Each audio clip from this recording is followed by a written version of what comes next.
Victory or Death Starfighters. It is the live stream. New Year's Day live stream, to be exact. And we are going to get started. So we're gonna watch some Tribe and some Ocean Girl season 4. So I'm pretty excited about that. Now all I have to do is get back to my original setting.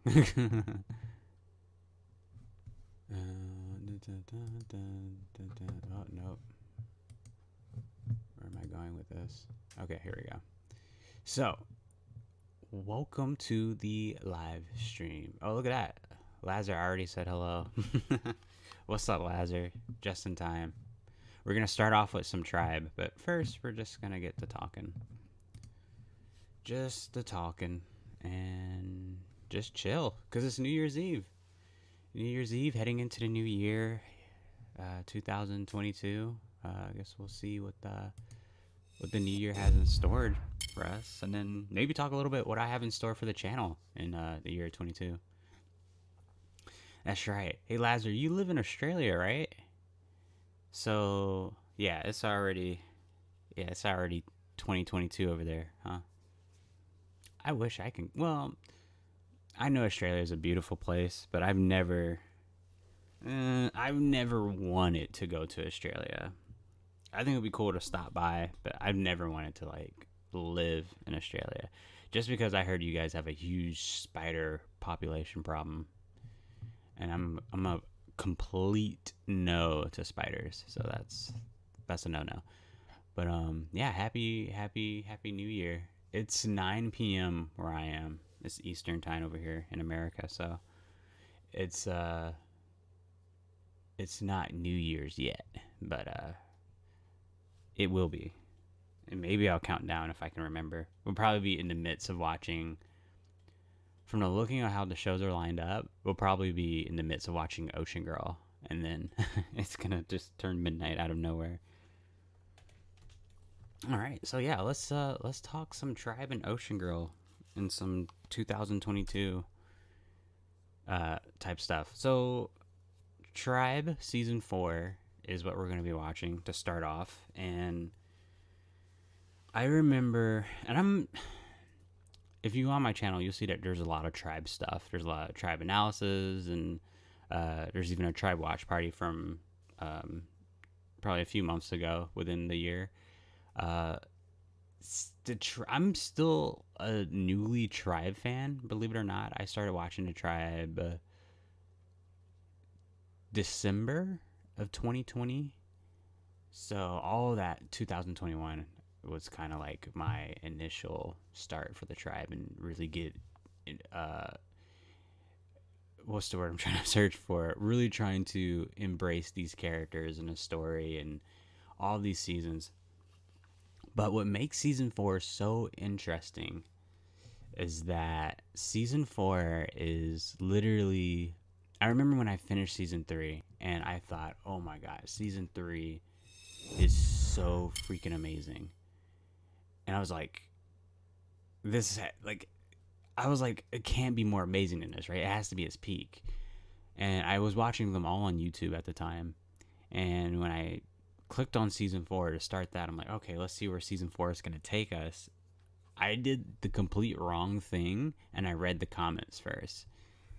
And it wasn't as if it was like a spoiler, like what happened season 4 and 5 necessarily, but it was just a lot of the fans complaining that, you know, the original cast is gone, or at least 65 to 70% of the original cast is gone, and there's no more Bray, no more, who else left? There's no more Patsy, no more Ryan, no more, well, Dale was killed off, so, but he wasn't there. KC wasn't there anymore. Or technically KC was in the first episode of season 4, but then after that, you just really don't see him or hear from him until season 5. So reading those comments kind of got me discouraged a little bit about season 4, and then I immediately was like, you know what, I'm just not gonna watch it, and I just took a break from the Tribe for like a few months or so. And then the summer happened, and I'm like, oh, well, I still think about these characters every single day. I want to know what happens to them, regardless if the story, you know, digresses or whatever. So I'm like, cool. All right, I'm gonna start season 4, and I'm just gonna go along with the ride. And season 4 was such a, looking back on it, I think the moral message of season 4 is really strong, and it gave us a handful of new exciting characters, right? However, ultimately, it was just so, I think they shot themselves in the foot with the story they were going for, and them trying to cover up so many mistakes in terms of, you know, trying to cover up characters that are gone, and trying to make certain characters, uh what's the word, I guess, doppelgangers of other characters that were there before. For example, it's like Jay and Patch. It was just ridiculous. And then we also got like a few new characters that were just awful for the series as well. But all in all, season 4 is my least favorite season of the tribe, and it can be very cheesy at times. Which the tribe in itself is pretty cheesy. It's a soap opera, for God's sakes. But it's, I don't know, if I'm gonna rate season 4 on a scale of 1 to 10, maybe I'll give it like a strong. I don't know. Listen, all right. Here's the bad thing. Here's the real thing. Season 4 doesn't get good until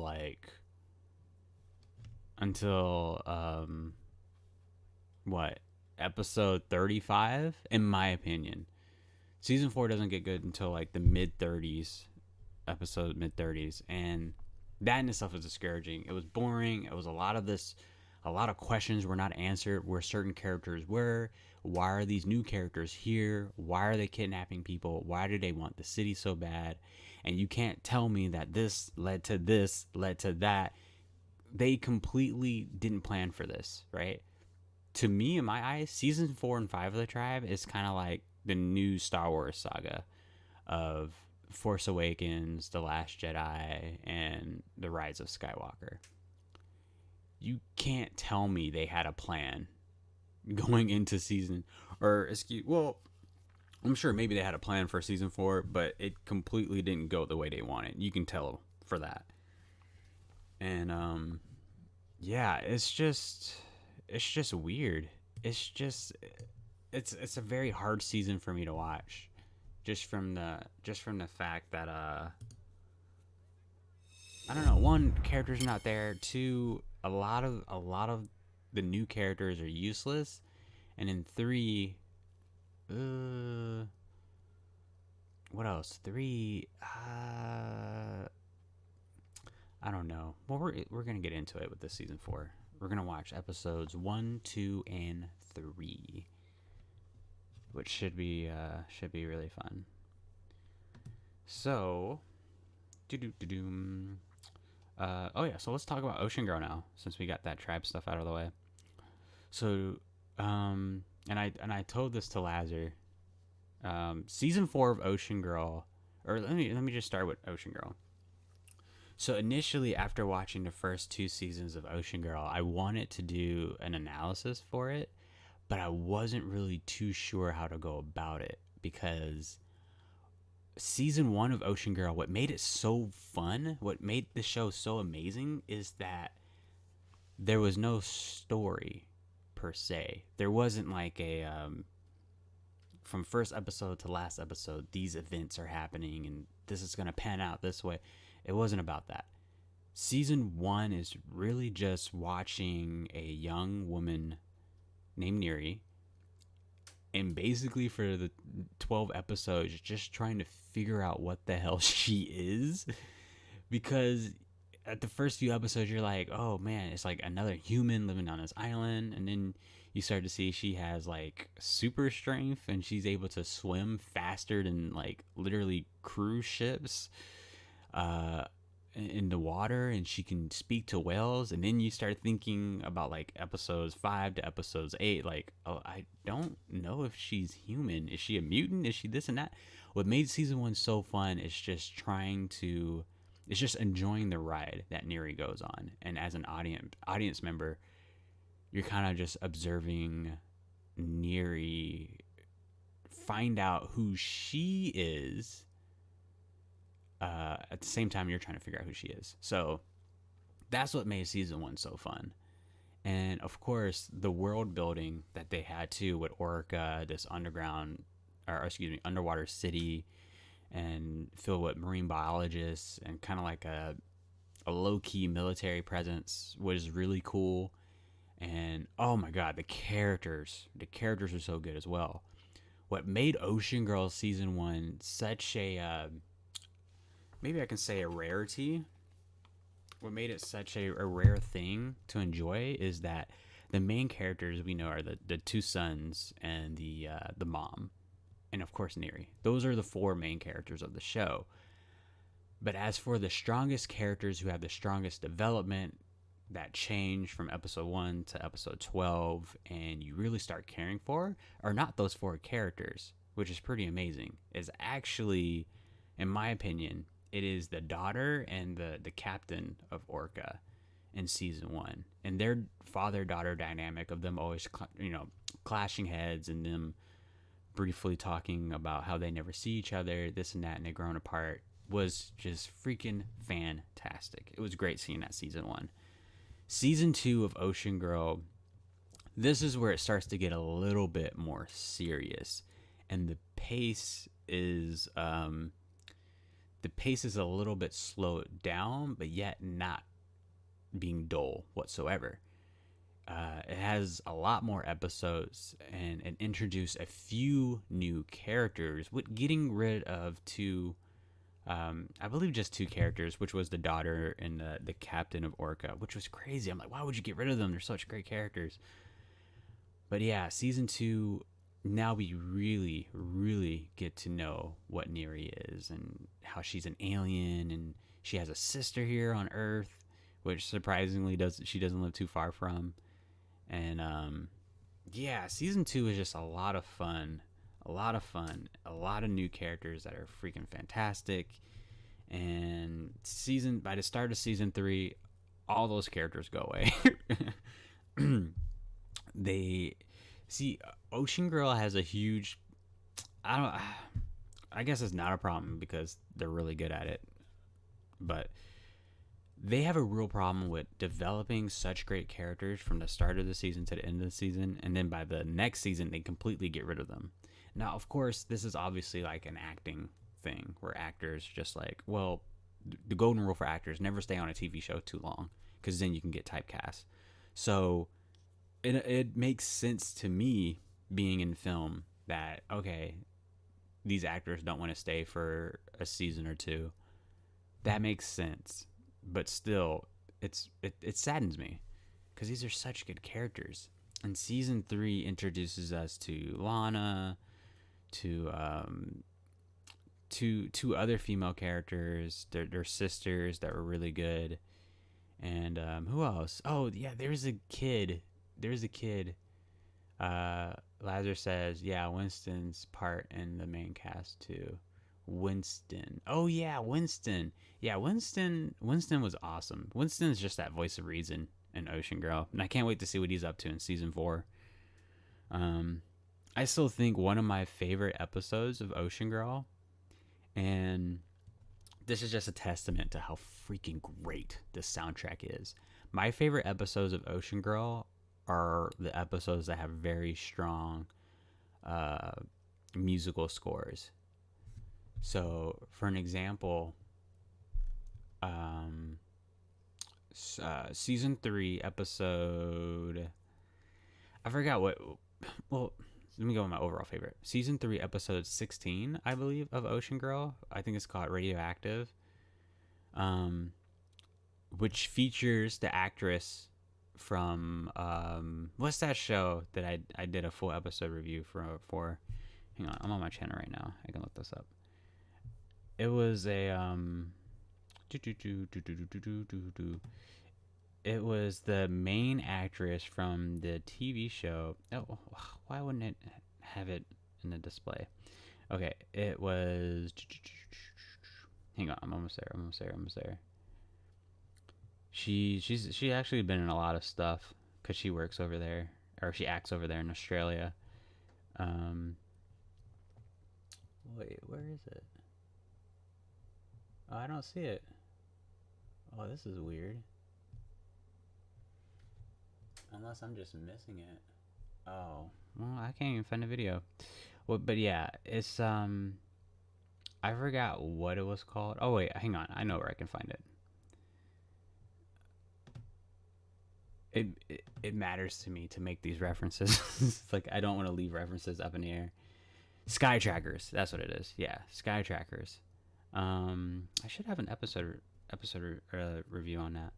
But it was the main actress from Sky Trackers, and she was a guest star episode of season 3, episode 16, Radioactive of Ocean Girl, and she was playing this character who was blind from this car accident a long time ago, and every time that she was telling like a sad story or she was talking about something she used to be passionate about, yeah, there you go, Sky Trackers. Yeah, thank you, Lazar. Uh, every time she talks about something she used to be passionate about, oh, there is just like this amazing flute type of melody that would happen during the show or during the episode, and oh, it was freaking fantastic.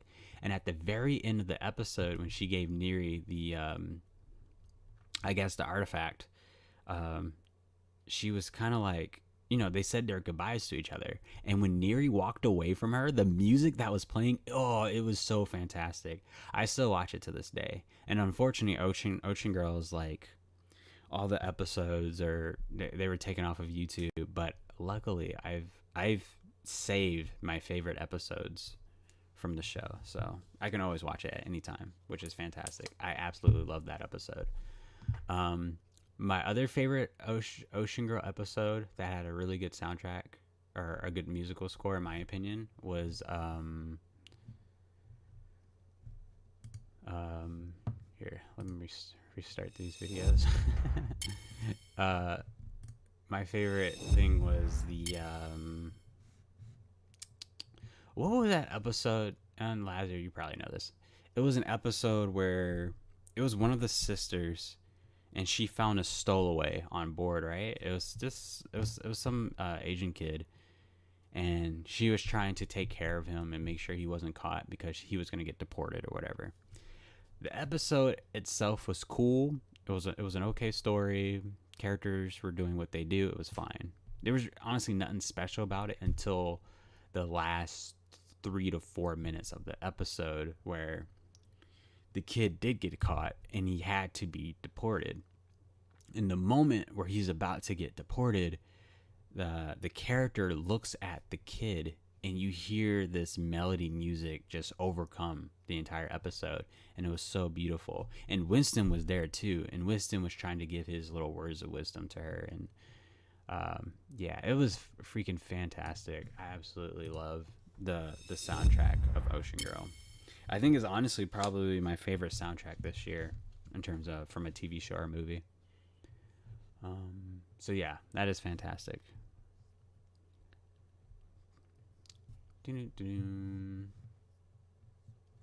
By the way, this is Ruby Sparks that's playing right now. I was like, yeah, I'm gonna play some Tribe stuff, but now I was like, oh, also let me just play some movie reviews that I've done, because why not? Play some Thunderbolt too. I have faith that this video will get some views. My last Jackie Chan review got like 45,000, and I know immediately I should have like rushed to put out another one just like it, but things happen for a reason. So I have all faith, because technically this is a better review. Audio's clearer.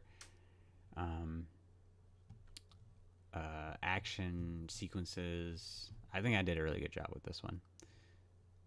Unfortunately, they didn't have a lot of BTS stuff I can use on this review, so that's kind of whatever. So yeah, Season 4, Ocean Girl and the Tribe.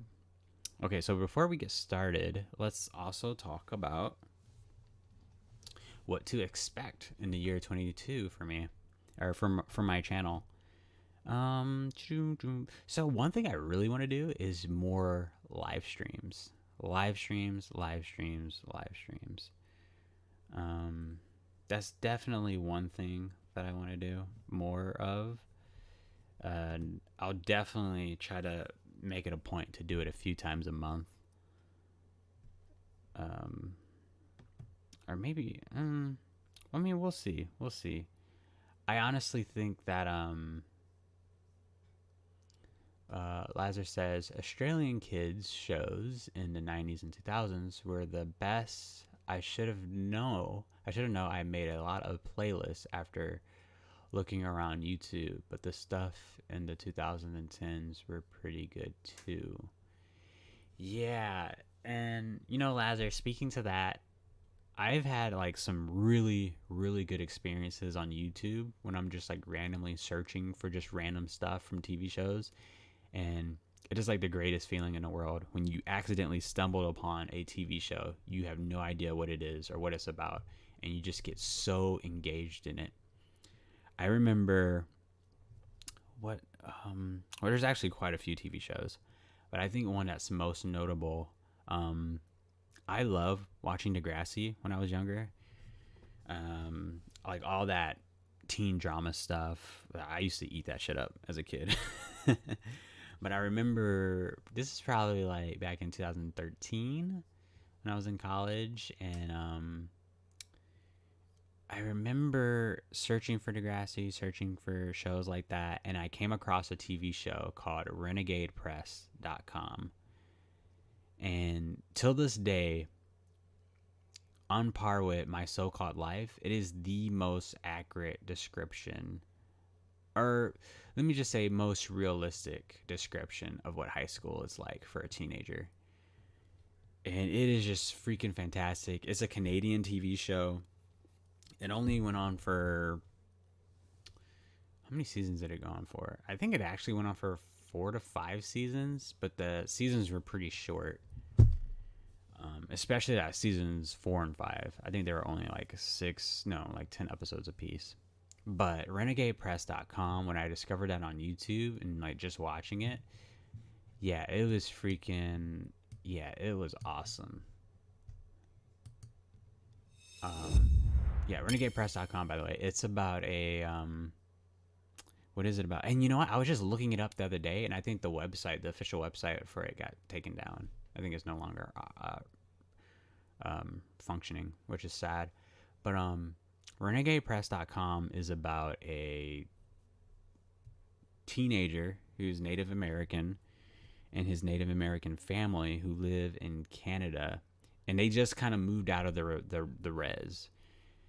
And the res is kind of like an abbreviation term for reservations that certain some Native Americans live in, that are kind of like, it's just a living area, just to make it simple. So it is about this Native American character and how he's in high school, and he met some friends who kind of on like this newspaper club or whatever. But instead of a newspaper, they run their own website, which is called renegadepress.com, which is supposed to be an outlet for high school kids, not only in their school, but in the entire province or provinces of Canada, where they can vent out situations and events that they go through in high school. And every episode, some episodes were about those main character of kids and the things they go through. And then other episodes were about other kids from high schools way further away, somewhere in Canada, and they're like writing their story into renegadepress.com, and the main cast reads it, and they go on about their day throughout the episode, but still have like relating stories happening to them that's similar to what they're going through or what that other student was going through. It is fantastic. It is absolutely fantastic. 10-minute book review says, "Hey, what up? Welcome to the live stream." We haven't started yet. I was just going on a huge tear about renegadepress.com. But yeah, it is about that time to get started anyway. We're starting off with season 4 of The Tribe, and then we're gonna make our way to Ocean Girl. I probably should have put links in the description below to be like, yo, if you want to watch The Tribe, go on Tribe Official YouTube channel. They have all their episodes on there. You can also support them on their. They have the show on Tubi TV, Amazon. I even think it's on IMDb TV as well. Their little streaming service. So yeah, but renegadepress.com is so good. You said I think the screen froze.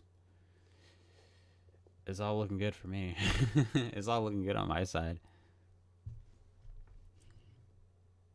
But yeah. Okay, yeah. So real quick, what to expect from my channel in the year 2022? More live streams. That's a fact. Definitely more live streams. Whether I was already thinking today, maybe have it be like a live podcast episode where I'm like actually doing a podcast. I'm already losing my voice. So like a live podcast episode, I can do a live full episode review, which I guess that's technically what this is. I can also do like a live stream of like showing you how I edit my videos and my analysis, my reviews, and showing you like, hey, yo, this is the next review that I'm doing. And then showing you the process and how I edit it, how I search for my music, how I do this, how I do that, and all that stuff. Lazar says, Marzina Goldrick. Why does that name sound familiar?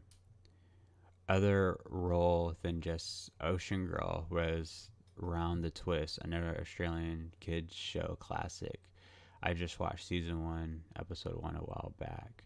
Yeah, sure. I looked up her IMDb like a year ago. She low key, I think personally, she low key kind of had a career that I think most people would kill for. Even though she's only had like 2 shows to her credit, she was on those 2 shows for a while, especially Ocean Girl, lasting for all 4 seasons.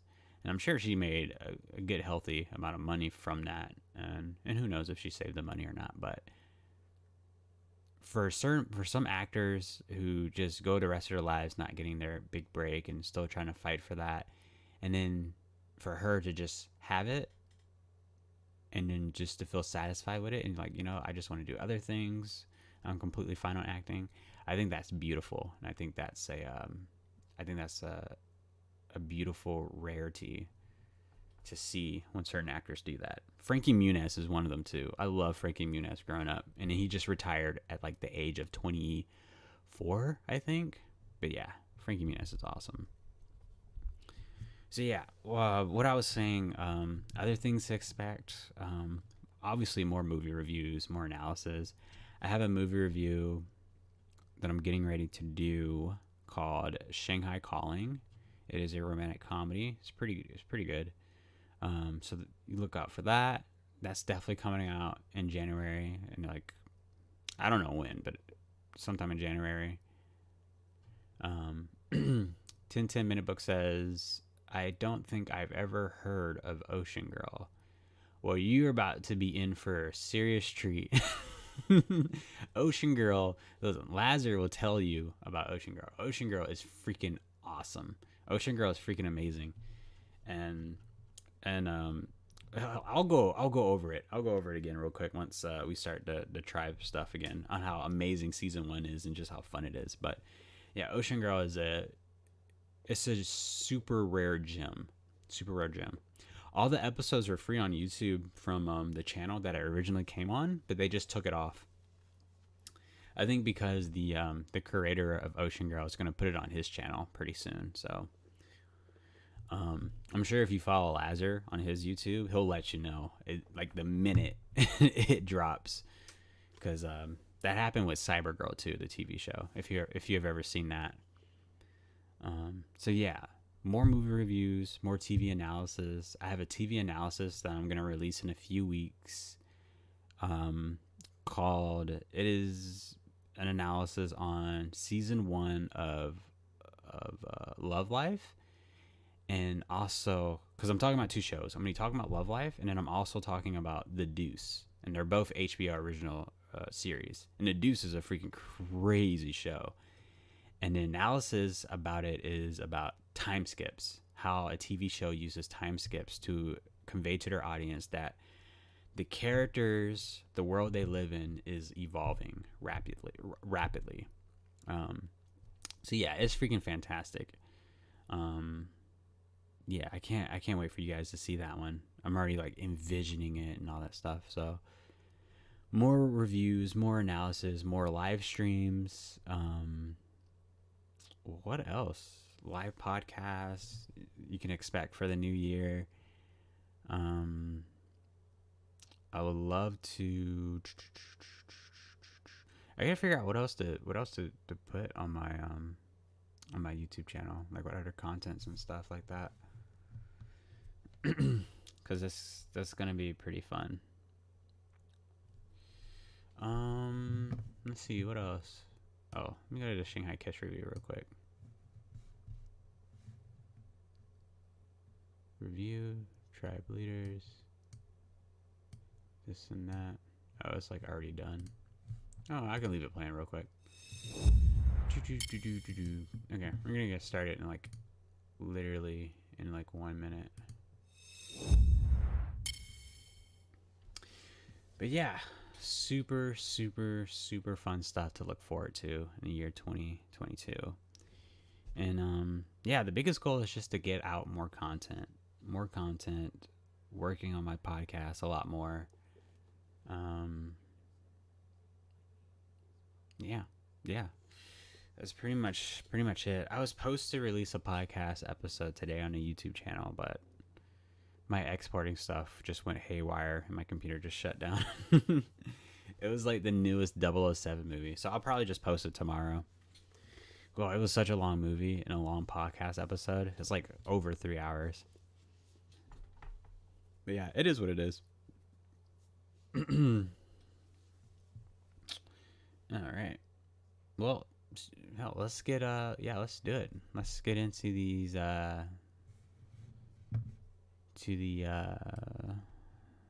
these episode reviews or this watch party. Because we're gonna start with some Tribe. So if you want to watch the Tribe, just go on the for anyone who doesn't know, you can go on the Tribe official YouTube channel. They have all the episodes every single season for free on their channel. For some reason, if you can't watch it there on YouTube, they have it on Amazon Prime, Tubi TV, and I believe IMDb TV as well. So you can definitely find that there. By the way, this is a Ruby Sparks movie review that I did. Love this movie. Absolutely love this movie.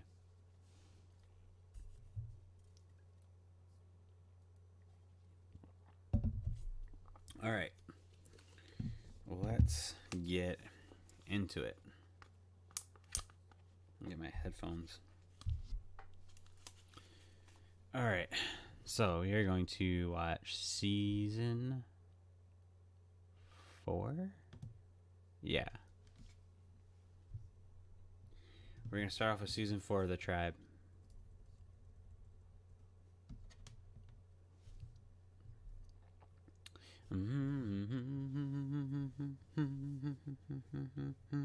Okay. This is season 4 of The Tribe, episode 1, and I'm going to get started with this episode in 5, 4, 3, 2, 1.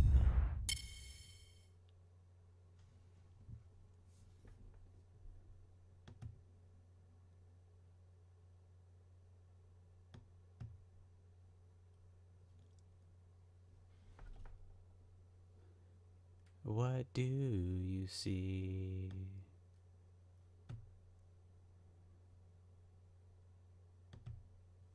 This is like amazing.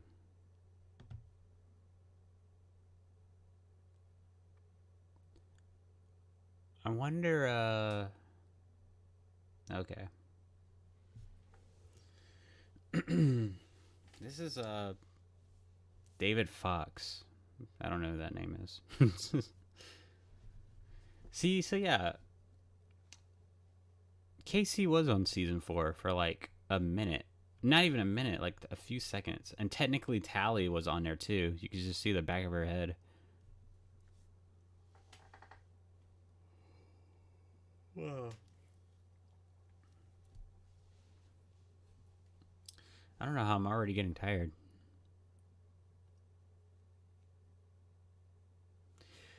That was like probably one of the most mind blowing things about season 3 of The Tribe. When that airplane came, oh my freaking god. I was like, literally, like, what the? Who is that? Who's flying? Like, what child is flying a plane? Which is super resourceful, right? They can fly planes. By the way, this is the only time we've ever seen this throughout the entire series, which is kind of crazy.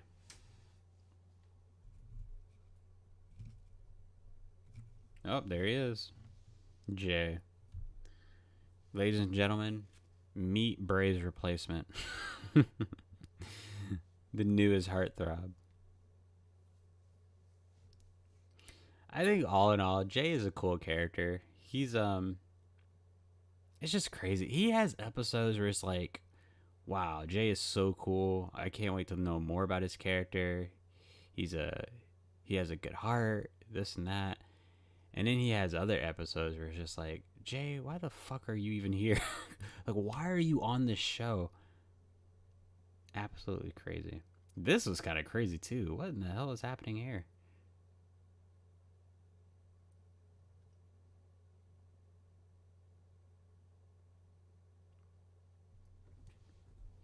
I honestly think Meryl Cassie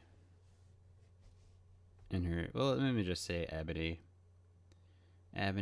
and her sisters are some of the most beautiful characters I've ever seen on a TV show. Ebony is like, or I guess I could say Meryl Cassie because that's the actress, is like crazy beautiful. Crazy beautiful. And her sisters are freaking drop dead gorgeous too.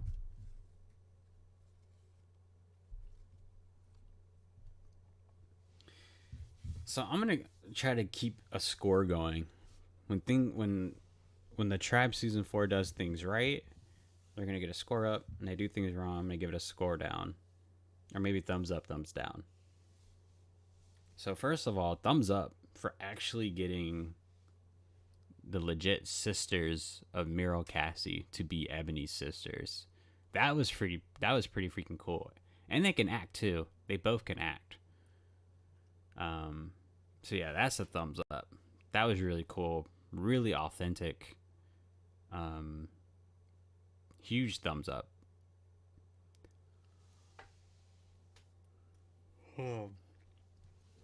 Next thumbs up is getting rid of Ellie for most of season 4.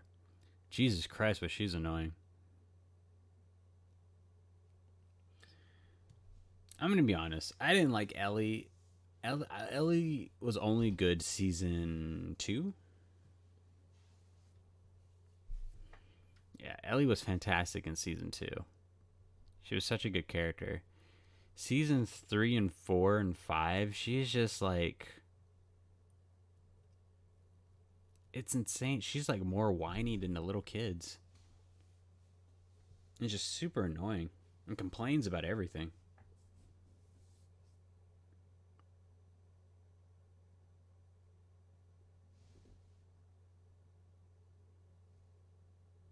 Why are they smiling?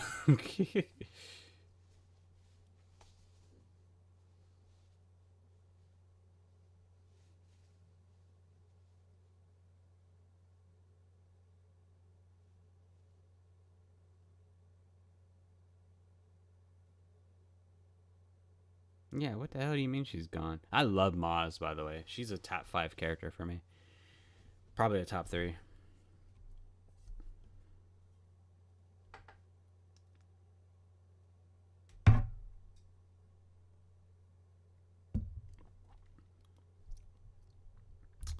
Here's the thing about the Technos. I never considered them a real threat because there just wasn't a lot of them. I think in all seriousness, there's probably like 30 or roughly at the very most 40 Technos in that tribe. They could not overwhelm an entire city. They couldn't take over an entire city unless the city just allows them to, which they did. And it's freaking stupid. And this is where we're going to get the first thumbs down for season 4. It made absolutely no sense for the city to allow themselves to get captured again by another tribe. We saw this all throughout season 3 when it went up against the Chosen, right? Now, you can argue that, oh, the Chosen, they're scary, they use fear tactics, all this stuff. The city was just the city just completely got taken advantage of. All right, fine, I'll buy into that. But to have the same thing happen again, literally in a span of like weeks, it's absolutely stupid. Absolutely stupid.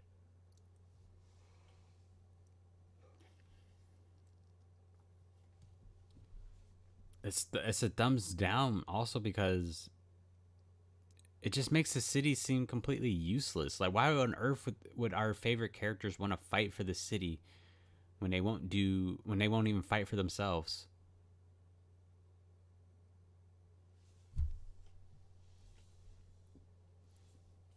I'm totally gonna eat this apple right now, so you guys are gonna hear. Well, I'm gonna do my best to try so you cannot hear me eat this apple.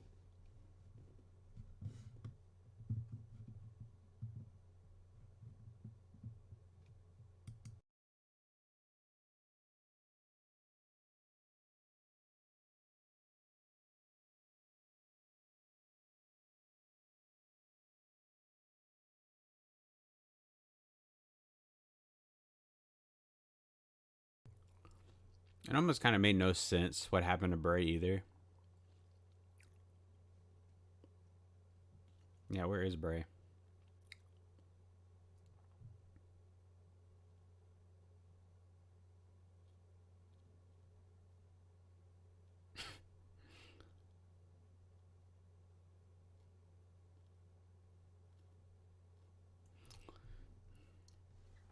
There's so many questions. Just so many questions. Oh, sorry. Yeah, Lazar says Double Trouble was one of the show I watched in Twisted Lunchbox channel. It was really good. I don't know how I missed this over a decade ago. Yeah. Hey, Lazar, you know, like literally half of the cast from the tribe was in that they're in that show. It was an Australian show. I forgot what it was called, but it was like William Shatner's kind of thing, and it was kind of like a Twilight Zone type show. Yeah, they were all on it. It was pretty cool.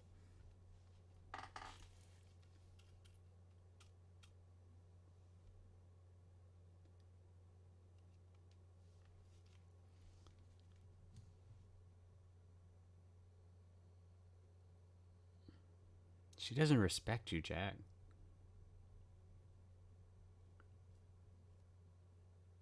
Like, look at this. Just look at the Mazes. They outnumber them. They outnumber them. How is it dangerous? We outnumber them. 1, 2, 3, 4, 5, 6, 7, 8, 9. I think there's 9 of them, and there's 4. There's 9 of you guys, and there's 4 of them.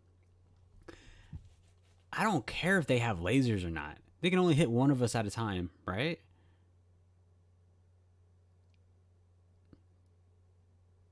By the way, huge thumbs down. Whoever decided to give the Technos a freaking laser watch or a laser gun.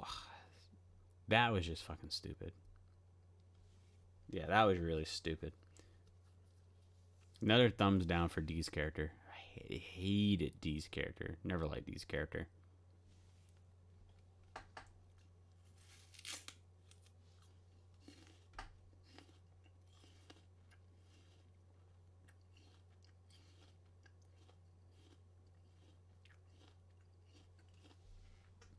Yeah, I think season 4, dude, Ebony was, man, she's just gorgeous.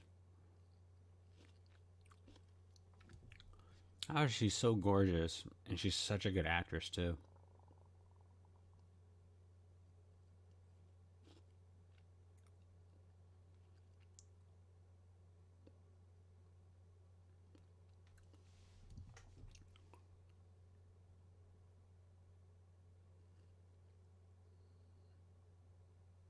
Hmm.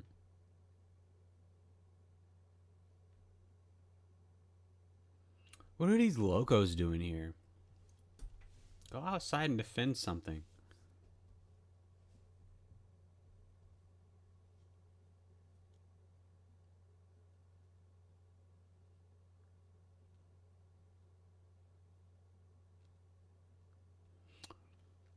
Here's a thumbs down. Here's another thumbs down. See, now we're getting more thumbs down and thumbs up.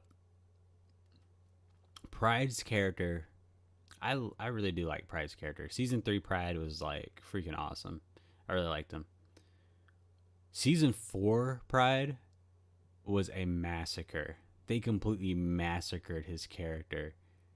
Jesus Christ. No wonder he didn't want to come back. Well, that actor didn't want to come back for other reasons, but I don't think. See, if I was an actor and I did this, I would have so much artistic integrity of like, yo, this character, like I've grown to love this character. I believe that I am this character, and this character wouldn't do this. This character wouldn't do that. And it's just weird how they handled him this season. Like him getting addicted to what is that thing called? Cyberspace or whatever they call it. Him getting addicted to that thing, which is like literally the opposite of what he stands for.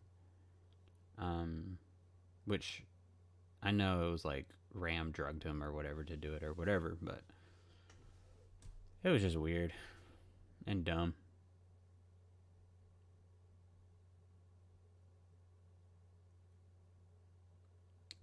God bless these actors. They know this script is horrible and they're just performing. They're just doing their best to perform it.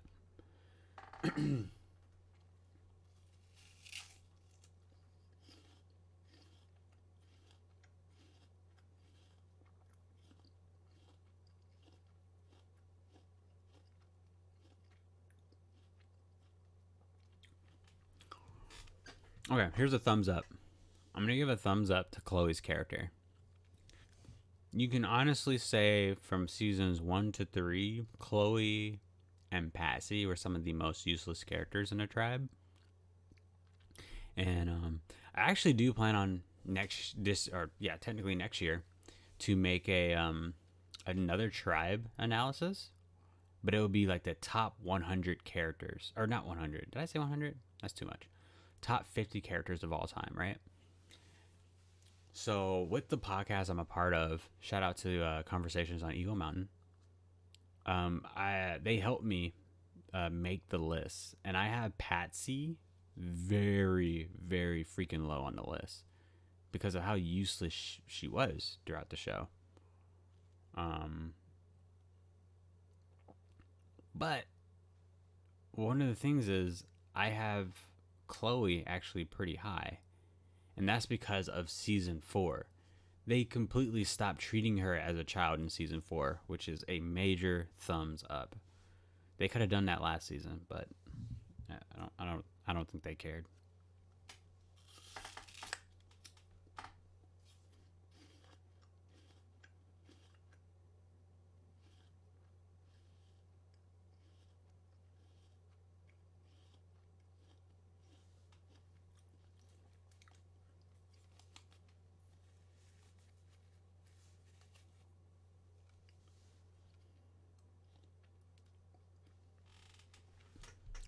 If I'm not mistaken, I think D was like a fan of the show, and then she wrote in like fan mail, and I think Ray the creator was just like, "Hey, you want to be on the show?" And just put her on the show. Super crazy, really cool though. Still hate her character.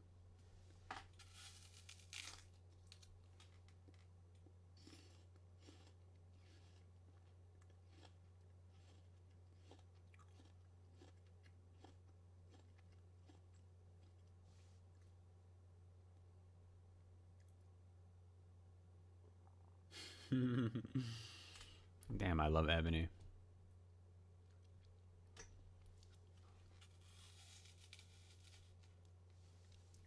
I'm just gonna turn my mic away when I eat.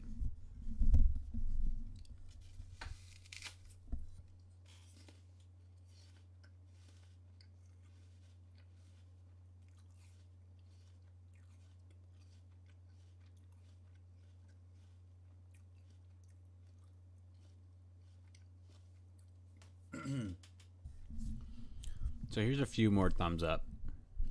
I'm gonna give a thumbs up to the character Ram, another thumbs up to the character Siva, and another thumbs up to the character Java. These are 3 really good characters for the show, especially Ram. In my opinion, season 5 was such a clusterfuck of a season that it was single-handedly saved by Ram's character. Like, his story arc alone is just a reason to watch season 5, because he's that good in it. Everything else was just horrible. Unfortunately, Ebony's character in season 5 was absolutely horrible. Complete dog shit. Amber's character in season 5, oh my god, it might be the worst season character of all time in the tribe. Season 5 Amber was crazy. Oh my goodness. Oh my goodness, it was complete inconsistencies what they did to her character.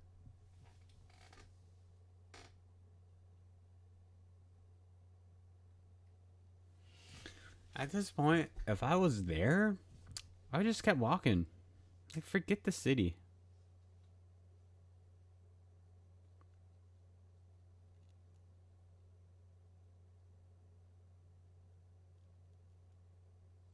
Yeah, forget the city.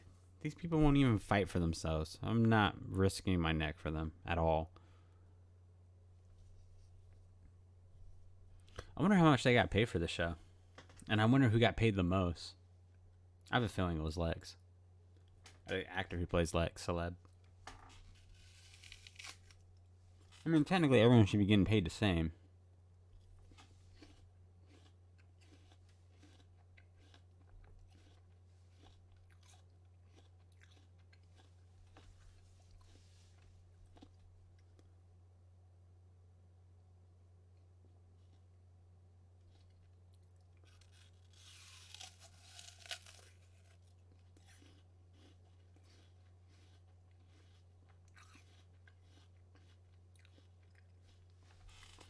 Okay, this is going to be like a hindsight 2020 kind of thing.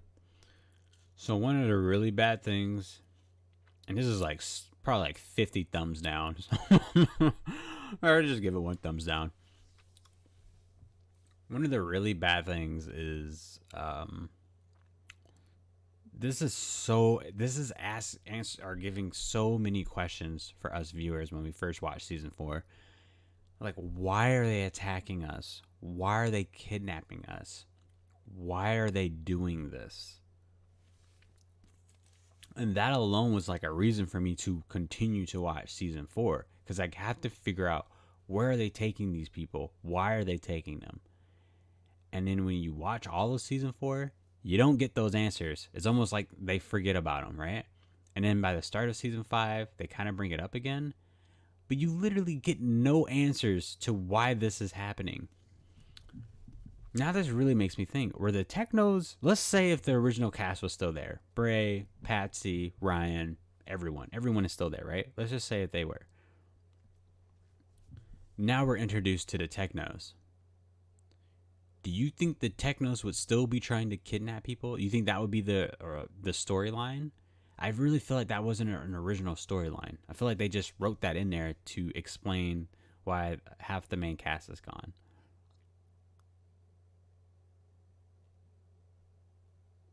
I don't know. At a production point of view, you got to be kind of smart with this too. You got to have your actors in contracts, right?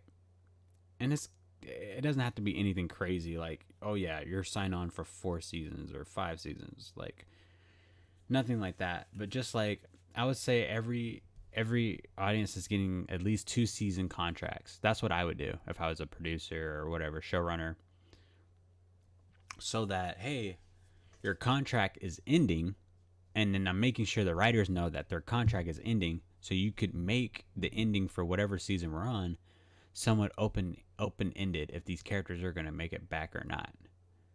And you kind of just have a sit down talk too with those actors, like, hey, are you willing to come back this season 4? Do you want to sign a contract on it or this and that? And if they say they're undecided, they might do it. Excuse me.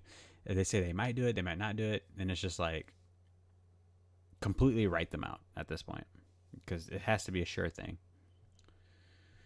So Lazarus says recently Twisted Lunchbox has uploaded TV intros, mostly season 1 of these: Spellbinder, Girl from Tomorrow, Lucky Richard, My Place, Crash Zone, Noah, and Sakia. I need to finish watching Noah and Sakia. I love that intro. I really do love that intro. That kind of like hard rock music they have with it is so unique. Genie from Down Under, and Little Elvis Jr.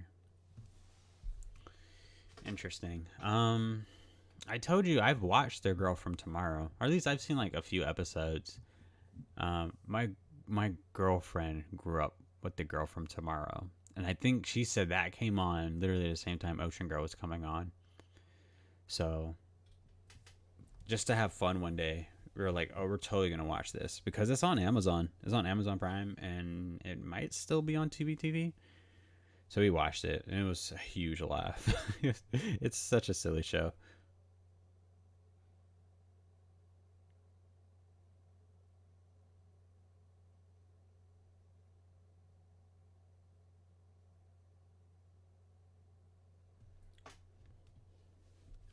What point are you trying to make, Pride?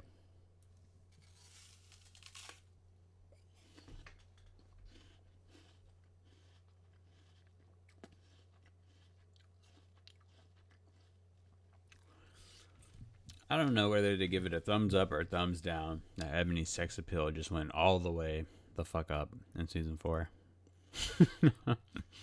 Let's give it a thumbs down, because kids should be focused on that, and most of your audience will be little kids. Okay, well that's the episode. Okay, I'm gonna give this 3 to 5 huge thumbs ups for the end credits, even though this is like kind of like spoilers for season 4. The end credits for seasons 4 and 5 are actually really good. And the music, the new music that they added to it, fantastic. I love it. Absolutely love it. Cause this is Mary Cassie singing. And then her sister also, the actress who plays Java, I think she sings the season 5 version. Like, this is her voice now singing it. Love that. I say Nahana, hey, I see Nahana. Oh my god, I love the soundtrack of the tribe. It's so good. Yeah, the soundtrack of the tribe, low key, is fucking amazing. Which, okay, let's get to episode 2, because then we can give another thumbs up for season 4, and it's gonna be for their song "This Is the Place." Okay, episode 2, season 4 of the tribe starts now.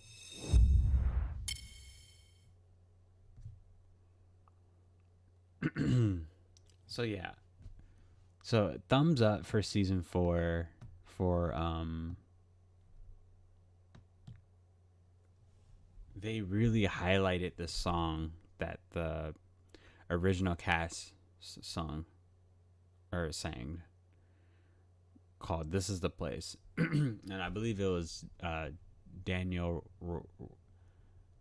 Dwayne Cameron, the actor who plays Bray, the actor who plays Lex, and then also the actor who plays Zoot, and they all started singing. They all started singing.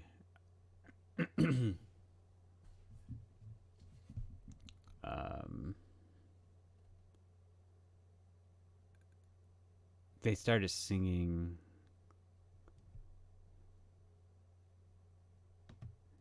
I'm just losing the train of thought. Just watching Amber trying to deliver this baby. Yeah, they all started singing this song on here called "This Is the Place," which is honestly in the year 2021. No, not 2021. What am I thinking? The entire year of 2020. Oh, okay. Okay. I said it wrong. I first started watching The Tribe 2019 in December. So all of 2020, I've started watching The Tribe. So with that said, the entire year of 2020, "This Is the Place" was my favorite song that year. It is so good. And in season 4, they were repeating that song every episode. Like every episode, you can hear that song in the background in like the casino or wherever. If Chloe was like blasting it in her room, I'm sure a lot of people found it annoying, but I can literally listen to that song on repeat for hours.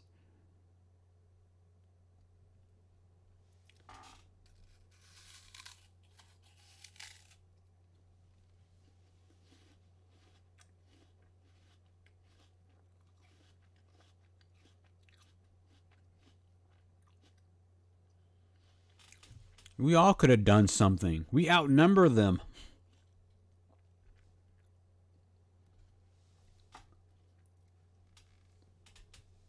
Yeah, Ebony, do something.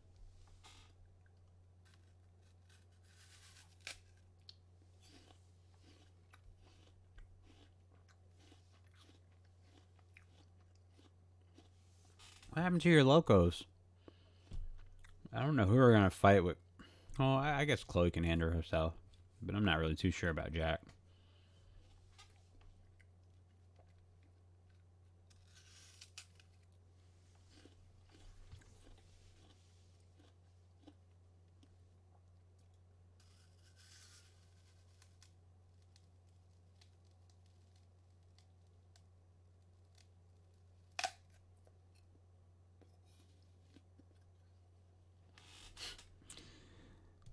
His acting is atrocious.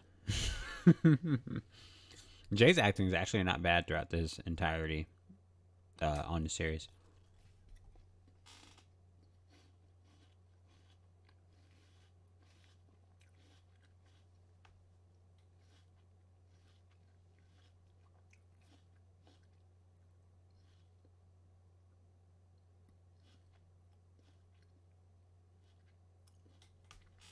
Shut up, Jay. How about you tell us why are you kidnapping these people? Like the nerve of the freaking technos to think. And I think, didn't they say that they were kidnapping them because like, hey, we want to help them or something like that, something stupid like that? What the hell? Who are you to decide when people need help to just take them from their environment and just try to change them? Like, what the hell? What was that supposed to accomplish?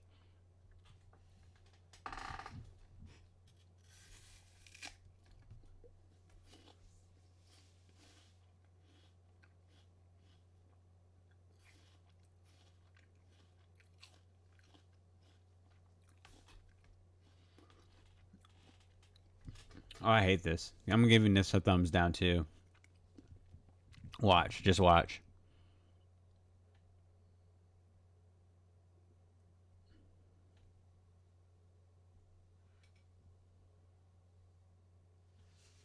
I don't know how I'm so far ahead of the actual watch party. I'm like watching it on a different source. My bad.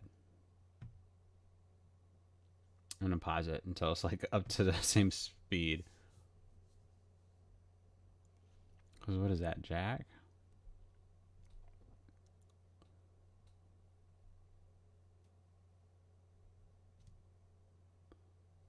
Oh man, never mind. Yeah, I have no idea what's going on. There should be like 5 minutes.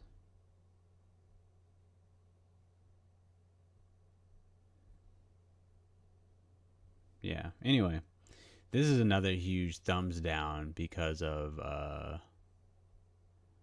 oh, sorry, you guys already passed it. Anyway, that was a huge thumbs down when they tried to do that whole Bray thing.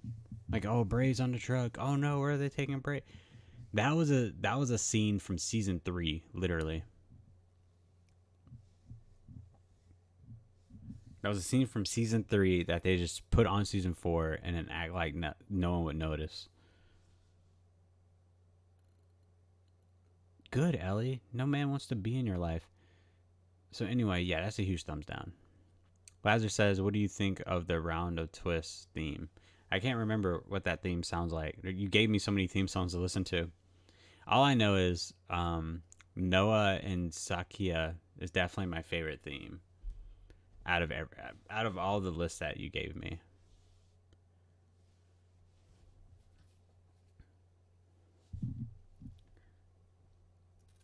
But even then, all these themes, they have nothing on the tribe. That tribe theme is absolutely crazy. And I love Ocean Girl's theme song too. It's pretty simple, but it's cool. Is that Mouse?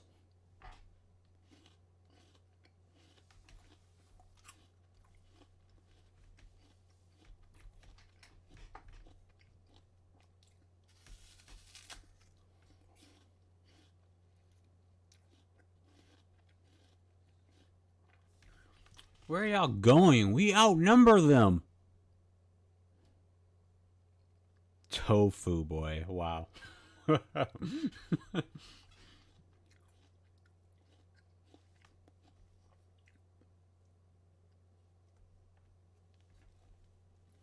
All this stuff is irrelevant, Bride.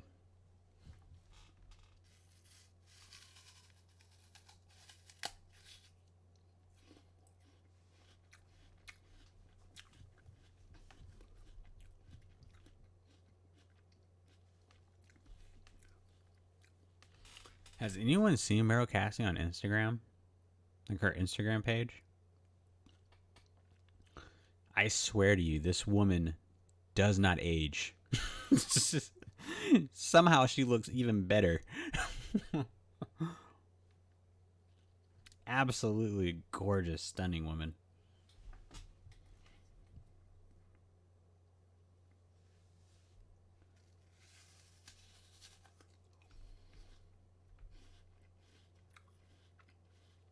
Oh my god. Here's another thumbs down. We're about to be introduced to the two dumbest fucking characters. Or at least, let's just say one, right? We only get one. I hate Mouse with all the fiber in my being. I do not like her character whatsoever. Granted, I do think the little girl is a talented actress. For a kid actress or a kid actor to memorize lines and do those cues and all that stuff, it's actually pretty impressive. But I don't like her character at all.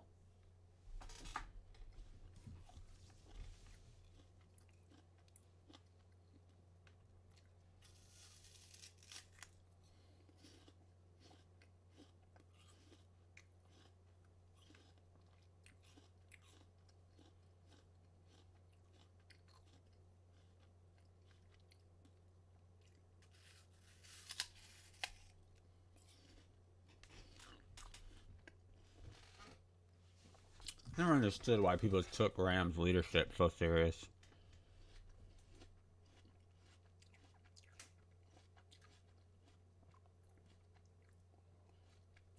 God, Siva's beautiful too. My goodness.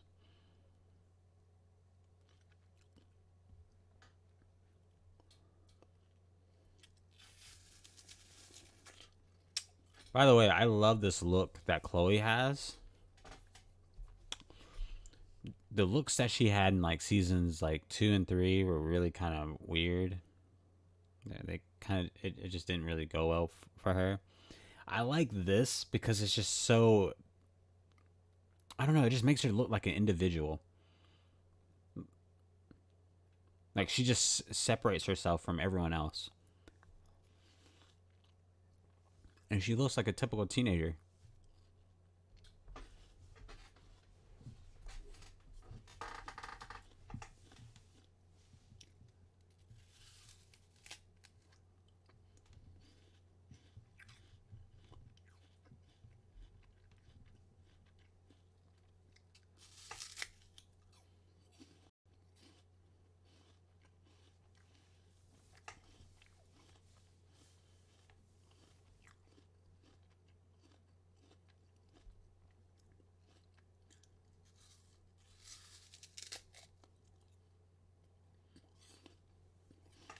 Poor Trudy.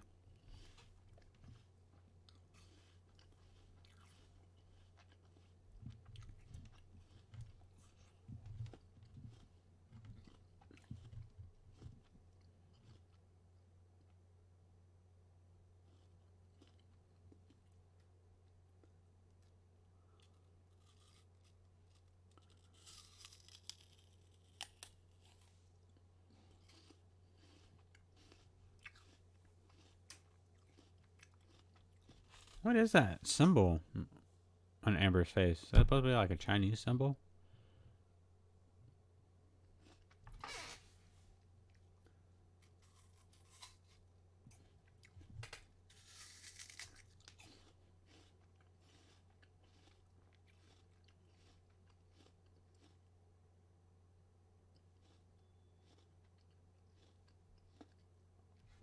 Someone tell me if Mouse wasn't on the show ever, like this episode, if she just never would have, if she was never there, what would be different about season 4 and 5?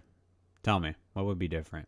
And someone on the podcast, the podcast I'm a part of, was like, "Oh, she saved Ellie's life. She talked her down." Paul, please. Ellie was never gonna kill herself. She just wanted attention.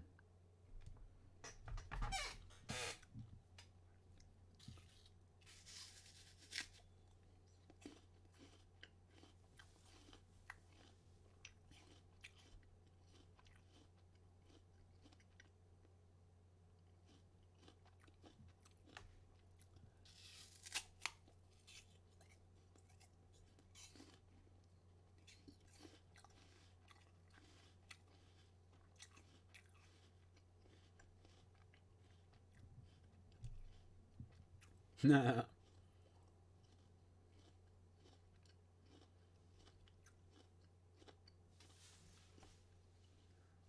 who else is gonna do the talking? Not Lex.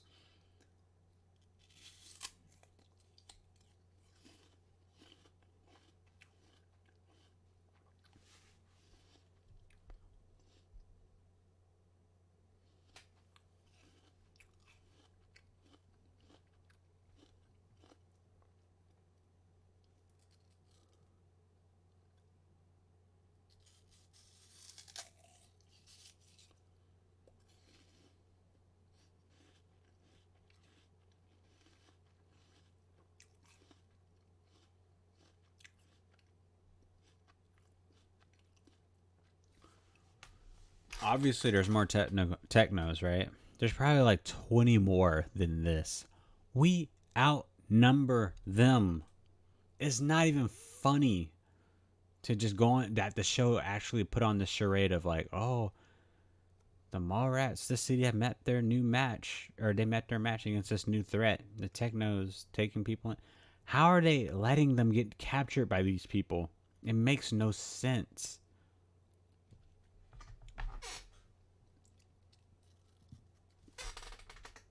Then what are you doing?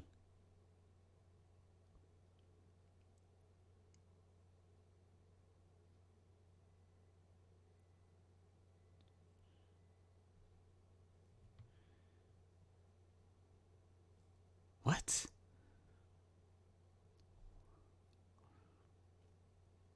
Where are you taking them? Just tell us. It makes no sense. I'm not reading the rest of the books. I read or I have the audiobook of the first one. I listened to like an hour of it. It's pretty fucking ridiculous.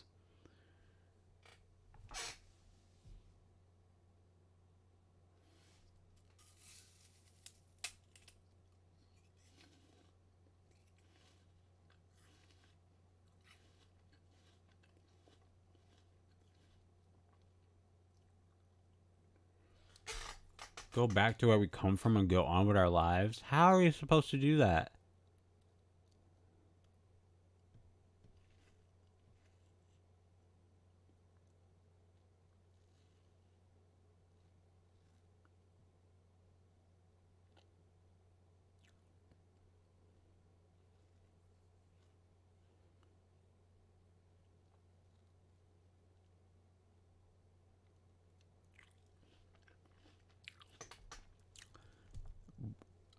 Why there are lasers on this fucking show is ridiculous. Absolutely ridiculous. I hate this character too. What a useless character. Charlie? Holy shit. Excuse my language. Just straight up useless. Like, what were they thinking? Like, you don't have to have just some cute little kid just running around. I understand it's a kid's show, but guess what?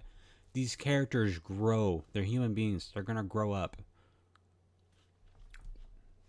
The tribe seriously could have had like a Boy Meets World kind of thing going on with these characters, and they completely just didn't want to do that.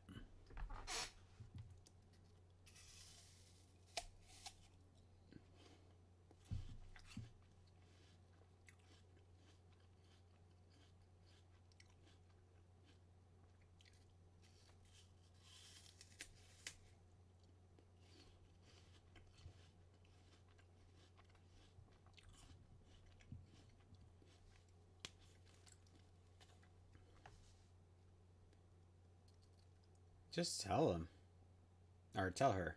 I said tell him.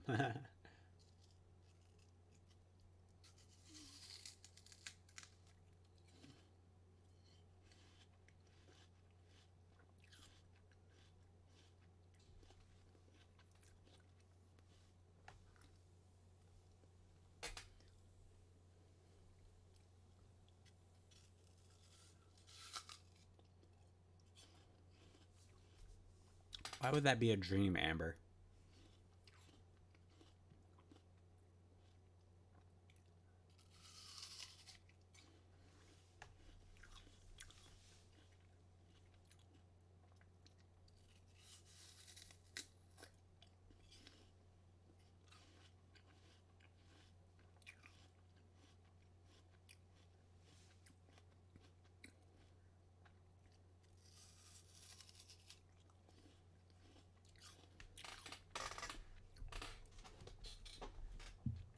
I think Amber giving birth did something to her brain, and therefore she lost all sense of logic. It made no sense how she changed the name of her baby twice during this season, to Baby Bray and then to Jay. That's funny. That's a thumbs down. He has a huge thumbs down.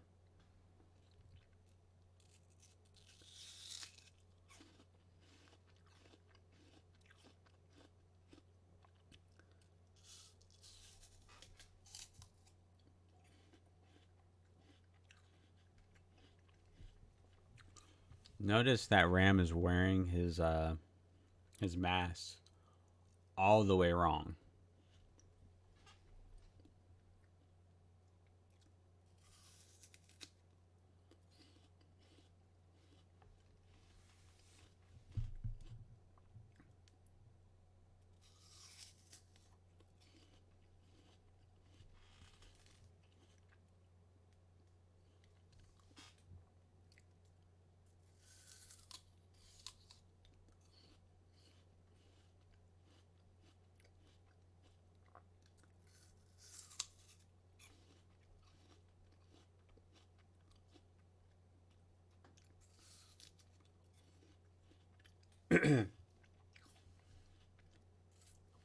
By the way, Tai-San's a techno spy, in case you didn't know.